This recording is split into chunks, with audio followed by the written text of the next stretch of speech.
Have you ever looked into somebody's yard and thought, boy, their yard looks so much healthier than mine. What am I doing wrong? Well, if you have thought that, it's more than likely their soil. Soil plays the biggest role in our plant's health, whether you're talking vegetable garden or flowers. Either way, it's all the same. I'm Melissa from Rooted Home and Garden. Today, I'm going to show you what to put in your soil to help everything grow beautifully and full of abundance, where your yard will be the talk of the neighborhood. Currently, I'm going to be working in this empty vegetable bed, but you can do this in any aspect of your garden. I'm going to give you a list of 6 things that you can put in your garden to transform your plants. The first thing we're going to be working on is bone meal. The reason why bone meal is good for your soil is because it's high in phosphorus and it's high in calcium.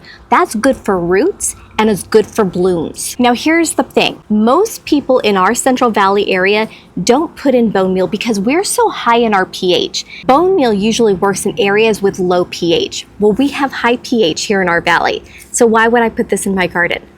Trust me on this. You're going to want to put it in your garden because I have a secret ingredient that you're going to put into your soil that's going to activate the bone meal. And trust me, we need phosphorus and calcium in our gardens. We don't need much. We just need enough to sprinkle this entire bed. And don't worry, this cannot harm your plants, especially since it won't even be activated until you put the secret ingredient in it. Now, once we have the base layer down, which is the bone meal, the second thing you want to put on top is actually manure.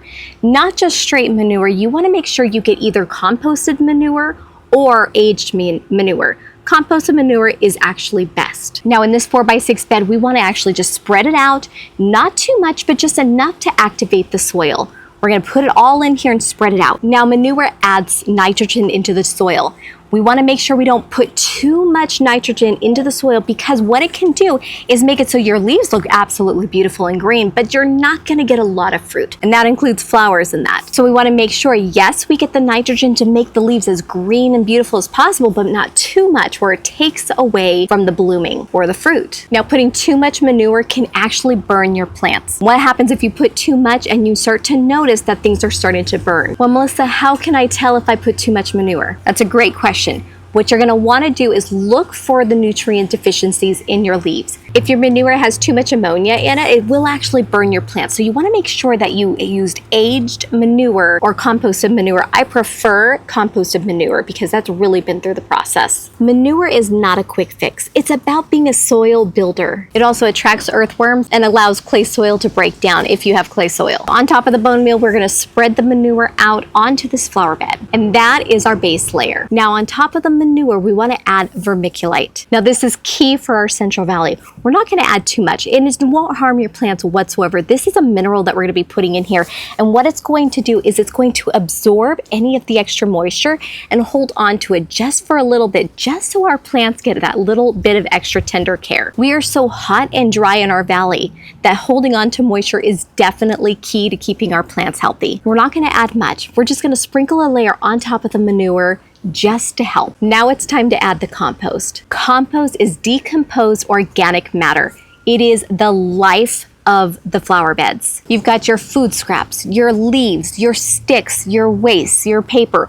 All those things have decomposed and turned into this beautiful soil. You can add as much compost as you want into your soil and it will not harm a thing. Now, once those are down, we're gonna mix this together. You're just gonna take a little tiny rake and you're gonna just mix up all those things into the ground and make an even layer all the way across the flower bed. You can absolutely do this in a wheelbarrow if you want to, and then pour it all together into your garden. But that means I just have to get a wheelbarrow out and I don't feel like it. So we're just doing it this way. Mix it together and make it one. All right, remember that secret ingredient I was telling you about?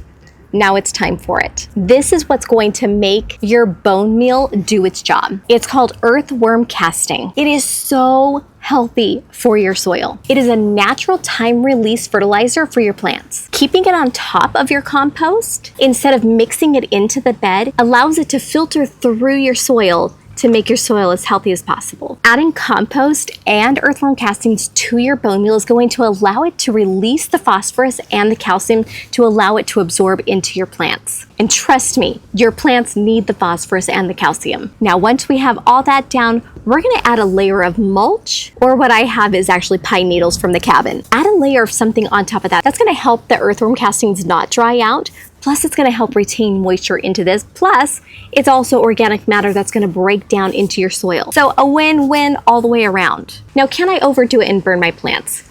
The answer is yes, you can. But I have a solution to how to fix the problem if that becomes an issue. You're going to take your hose and you're going to water your entire bed deep.